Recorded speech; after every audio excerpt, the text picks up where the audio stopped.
For most of my life, I worked as a lighthouse technician on Prince Edward Island, a quiet, wind-battered piece of eastern Canada. I'm 56 now, retired, and living with my wife. A simple life, a good life.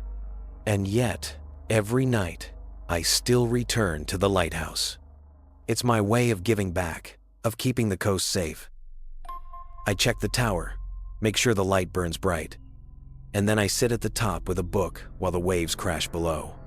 Sometimes, I even get to call in a rescue when someone ventures too far into the sea. It's a routine. Familiar. Safe. Or at least, it was.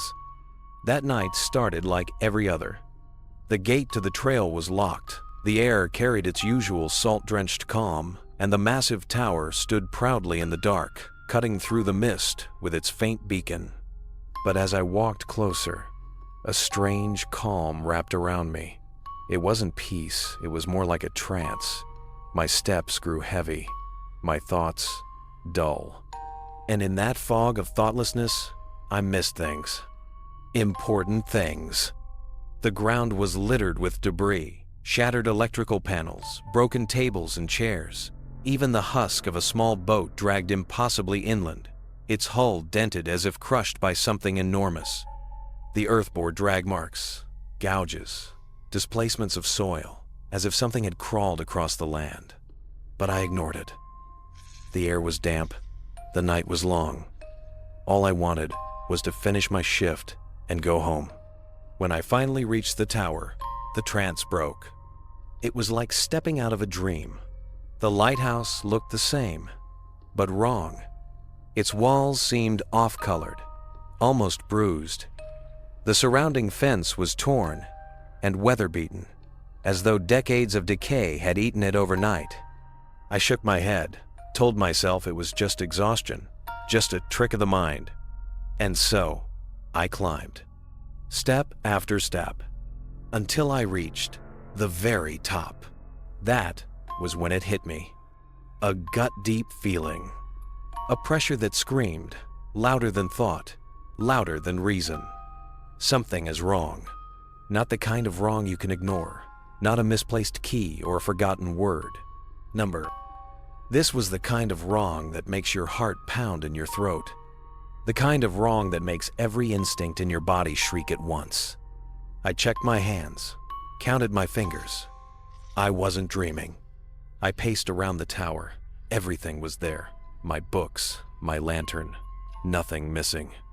But the dread only grew worse. It clawed at me, burned inside my chest. My own brain felt as though it was slipping away, abandoning me.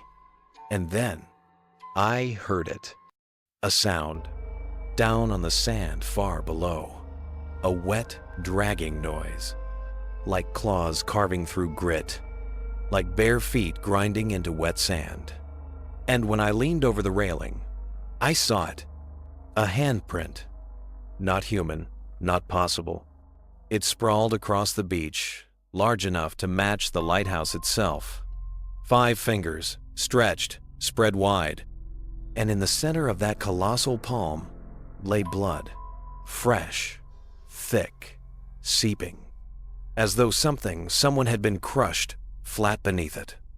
That was when the voices began. Not outside. Inside. Whispers that pierced through my skull, each one distinct, each one louder than the last. Run. He's coming. Do you want him to find you? A woman's voice. Urgent. Panicked. Run. A child's voice. Small. Pleading. You are going to die. An older man, stern, final. I clutched my head, staggering back. The voices swelled, layered over one another, a chorus of doom. He's here. And then, the moon turned crimson. The air thickened, pressing against my lungs, suffocating. And from the ocean, something stirred. The water bulged. The waves convulsed.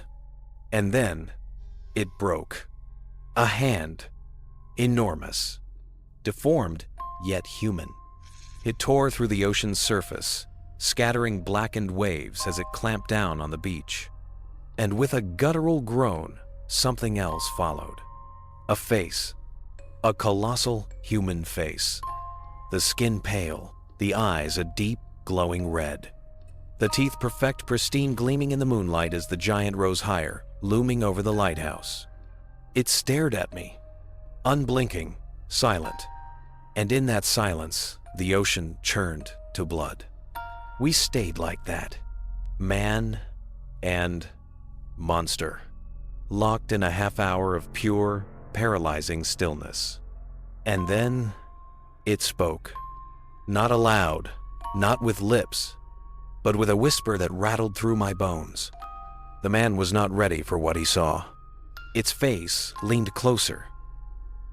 So close the glass of the tower vibrated. Irrelevance. The word shook me to my core. Its blood-red eyes locked onto mine. And in a final hiss of suffocating dread, it whispered, "Leave."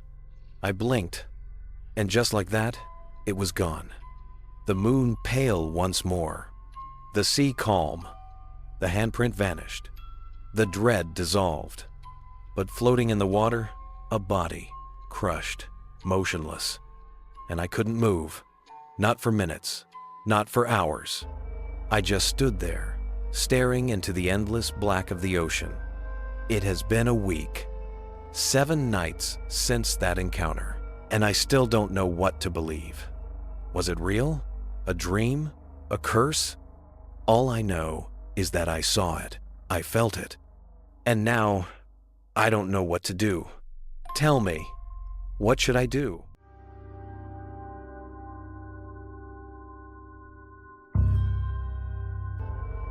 Have you ever heard the rumors that the government is quietly selling off pieces of forgotten land? Old lighthouses, abandoned wildlife stations, buildings that sit like ghosts along the coast. They say it's so private citizens can maintain them, keep them from crumbling into ruin. But that's not the truth. The truth is far more sinister. I didn't believe it at first. When I saw the listing online, it looked harmless enough. A lighthouse, a real one. Starting bid, just $1,000. The photos showed a classic red and white tower against a postcard sky. It felt like a dream. I placed a half-hearted bid before bed, laughing at myself. No way I'd win. The next morning, I woke up to an email. "Congratulations, you are now the owner." The excitement didn't last. Driving toward the coast, my stomach sank. The tower wasn't red and white. It wasn't picturesque. It was gray, pitted stone, cold, dead. The base was a windowless slab of concrete, like a bunker. The path leading to the door was bare. No flowers, no grass, no birds. Nature had abandoned this place. Inside, it was worse. Rotting walls, doors ripped from their hinges, and a heaviness in the air. Not just mold, not just mildew. Something older. Something waiting. I tried to convince myself it was just buyer's remorse. The company apologized for the wrong photos. They said it was a mix-up. I should have walked away, but I was still caught up in the fantasy. A place of my own. No rent. No mortgage. That was my first mistake. Contractors wouldn't touch it. Most hung up as soon as they heard the address. Only one man came. Joey. He measured, scribbled notes, climbed the staircase, and then vanished. His truck was still outside, but Joey was gone. I searched every floor, every room. Nothing. The last place left was the base of the tower. A series of tunnels, concrete, narrow, black. Even in daylight, it was pitch dark. My flashlight barely pierced the air. That's when I found them. Stairs. Ancient. Stone. Leading down. Every instinct screamed at me to turn back. But I couldn't. Not while Joey might still be down there. I descended. Step after step. The walls closing in. The silence pressing down. 10 stories deep, maybe more. That's when I noticed the markings. Graffiti, scratchings, tally marks. At first, they were letters to loved ones. Then, nonsense. And finally, just 3 words, written again and again. They are waiting. I don't know how long I walked before the stairs ended. A small room, walls carved with apologies, confessions, madness. In the center, a hatch. Above it, words scratched in jagged letters. Exit here. The arrow pointed down. I hesitated. There shouldn't be anything below this point. Just rock, just ocean. But I opened it anyway. And what I found made no sense. Another staircase, iron, twisting, narrow, missing a step. As I descended, I realized there were windows. Black windows. At first, I thought it was night outside, until I saw the truth. It wasn't night. It was something else. An emptiness darker than night. At the bottom, I pushed open a hatch and stepped out into the wind. The top of the lighthouse. The sea below churned black, indistinguishable from the sky. No stars, no moon. Only pale shapes drifting in the waves. Bodies. Dozens of them. Their limbs tangled, thrashing with the current. Closer. Closer. On the floor around me were the remains of those before me. A tool belt, a purse, shoes, neatly folded clothes. Joey had been here. And so many others. Panicking, I threw open the hatch and rushed back down. Back through the stairs. Back past the scrawled messages. They are waiting. When I reached the top, I sighed in relief. Until I saw it. The words scratched into the stone. Exit here. This time, the arrow pointed up. I laughed, nervous. Maybe I had missed it the first time. But when I climbed, I found myself back at the top of the lighthouse. The endless night. The pale things. The folded clothes. And the smell. That foul, heavy smell of old, wet earth. I've tried again and again. 40 times. Always the same. The hatch. The stairs. The words. The pale things below, thrashing in the water. Closer. Always closer. I'm out of food. Out of water. I should have died days ago. But this place doesn't allow death. Even when I cracked my skull on the steps, I woke up again. Alive. Trapped. I've memorized every mark on these walls. I've even added some of my own. A message for whoever comes next. A warning. This place is not a bargain. It is a prison.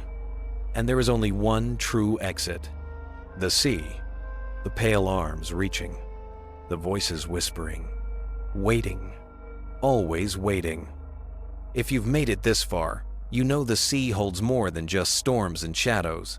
These lighthouses aren't warnings for ships, they're warnings for us. Which story will keep you awake tonight? The fog scratching at the windows, the cursed tower with no exit, or the giant that rose from the ocean? Let me know in the comments what haunted you the most. And if you're brave enough, stay tuned, because the next story might just follow you into the dark. Until then, keep your lights burning and never, ever answer the tapping at your door.